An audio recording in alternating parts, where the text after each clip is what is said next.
Monday, 10th September. Good morning and welcome to THG News Today right here on THG Network. My name is Mervin Hanley. I trust that you had yourselves a great weekend and now it's the beginning of a new week. And I'm telling you that September is really moving. It's not slowing down and waiting for anyone whatsoever. The news, of course, this morning is powered by Carl & Sons Unique Bakery on the island of St. Martin. They have 3 locations on the island at the St. Martin Medical Center, on the Pondville, and in Coal Bay. Let me say a pleasant and special good morning to the management and staff of Carl & Sons Unique Bakery. Now, if this is your first time here with us, we always ask that you subscribe to our news channel or to the channel that brings you news, information, entertainment, and weather. And speaking of weather, we are monitoring a system somewhere out there. Perhaps later in the week, this can turn into a tropical storm or a depression or whatever it is. But we are keeping our eyes on the system. As the information comes in, we will disseminate to you. And we begin this morning with news out of the United States Virgin Islands, and this time in St. Croix, where a shooting incident on Sunday morning in Frederiksted has left a young woman dead, with her former intimate partner now facing first-degree murder charges, according to the Virgin Islands Police Department. And this, of course, is coming from the Virgin Islands Consortium. The incident occurred on Sunday, September 8th at approximately 12:55 a.m. when the VIPD's shot spotter system alerted the 911 emergency call center to gunshots fired on King Street, Frederiksted. According to the VIPD, shortly afterward, several concerned citizens reported to 911 that a woman had been shot inside a black vehicle on the same street. During their investigations, detectives from the police department learned that a light-skinned male identified as the suspect had approached the vehicle, where the victim, 24-year-old Indierra Morales, was sitting. The suspect, described as wearing a gray hoodie, long dark jeans, and sporting a low afro, reportedly kept both hands tucked inside his hoodie as he approached. A second female at the scene was heard screaming at the shooter not to proceed, but the man opened fire with a handgun, shooting Morales multiple times. The assailant then stopped shooting, tucked his hands back inside his hoodie, and fled the scene running toward Hill Street. The police department later identified the suspect as Rosnel Diaz-Bautista, 22 years old, who is believed to be Morales' ex-lover. Diaz-Bautista was swiftly detained and transported to the Wilbur Francis Command, where he was formally arrested and charged with first-degree murder. His bail was set at $1 million. The victim's body was transported by ambulance to the hospital, where she was pronounced dead on arrival at 1:39 a.m. by the attending emergency room physician. The victim, Indierra Morales, was identified by her next of kin following the fatal shooting. Now, I really don't know. I really don't know what's happening to our young men. Many are in prison somewhere, locked away for life.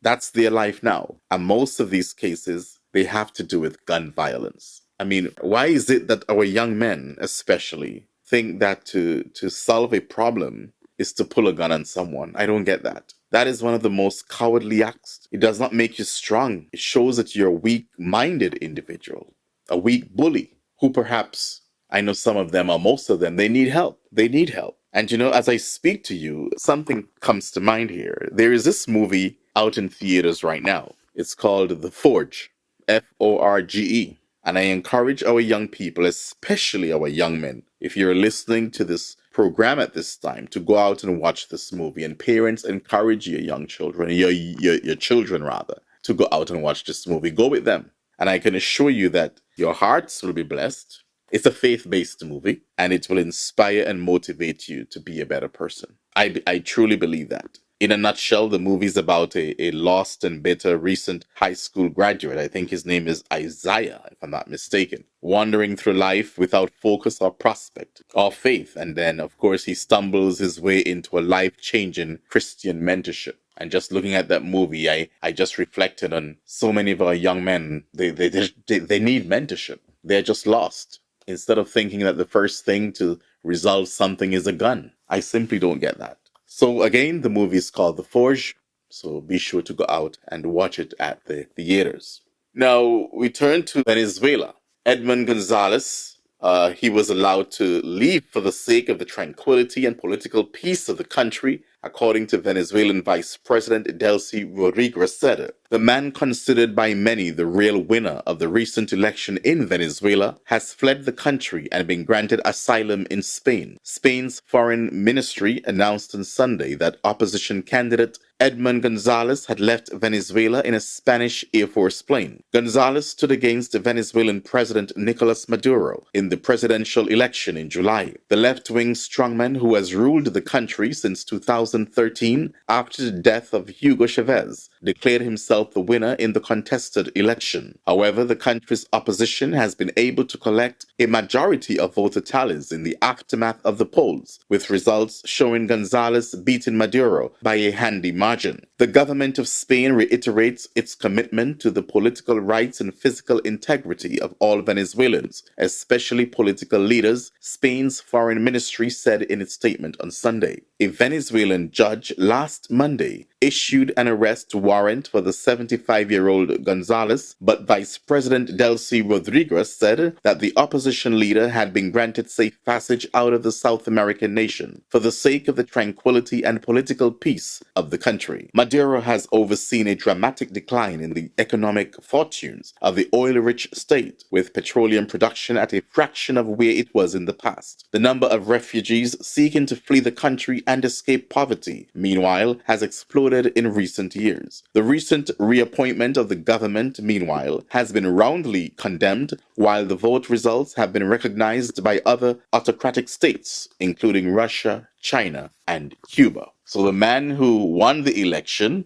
the real results, the legitimate results, had to flee the country and now has sought asylum in Spain. And finally, in our news this morning out of Guyana, and investigations into the discovery of 4.4 tons of cocaine buried near an illegal airstrip in Guyana widens. Investigators from the Customs Anti-Narcotics Unit are examining the alleged involvement of police officers who may be stationed in the communities in the area. When it launched its probe of illegal airstrips and the movement of drugs in the region, the police in the area were left in the dark. The unit turned to the Guyana Defense Force and the U.S. Drug Enforcement Agency for support. According to a report published by NewsSource Guyana, the move by the unit may have been triggered by allegations of police collusion in the movement of illegal aircraft and drugs in the region, one area. Questioned about those reports, the unit's director James Singh said the acting police commissioner and the crime chief have both been briefed on the report. From all indications, most of the persons involved in this area are foreign nationals. There is some speculation that there was some local assistance, and that is still been investigated. Now, this story continues by saying that the unit is receiving international assistance with its investigations into the massive drug bust, which resulted in the seizure and destruction of 200 million US dollars worth of cocaine. 200 million US dollars worth of cocaine. And during that period, there was a period where these guys, these cartels, they actually built. Did you listen? Were you listening while I was reading? They actually built an airstrip, an illegal airstrip, where planes can land with this cocaine. 200 million US dollars worth of cocaine. Somebody is crying this morning because all of that gone down the drain. And with that, we've just concluded THG News for today, Monday. We'll be back with you tomorrow morning, God's willing, at 6 o'clock Atlantic Standard Time for a similar presentation. The news, of course, was powered by Carl & Sons Unique Bakery.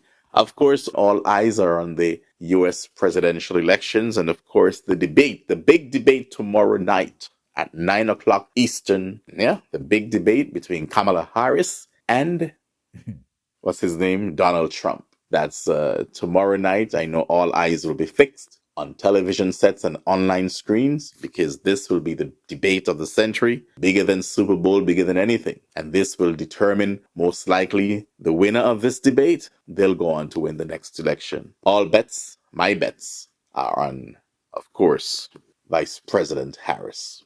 Until tomorrow, God's willing, God bless you. I'm out of here.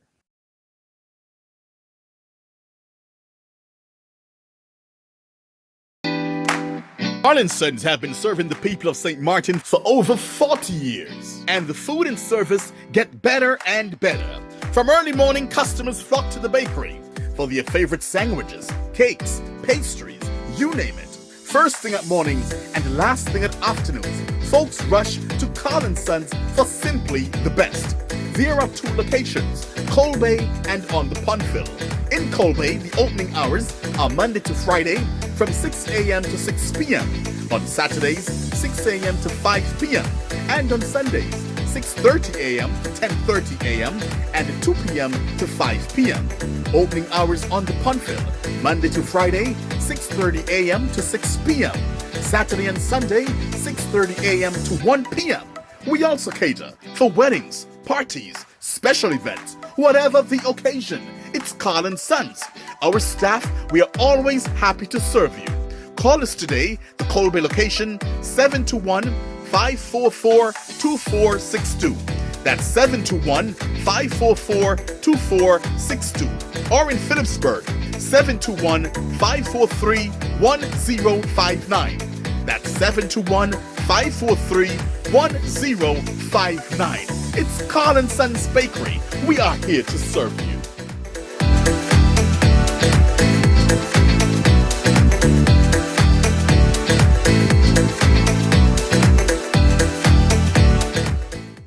Nevis, satisfy your sweet tooth at Feaser's, the cozy spot in Charlestown, known for its mouth-watering ice cream and dal parade. We are open Monday to Saturday, 8 a.m. to 5 p.m. Come in and sample our patties, sandwiches, air-fried wings with fries, hot dogs, rotis, and now our famous smoothies, in all flavors of course.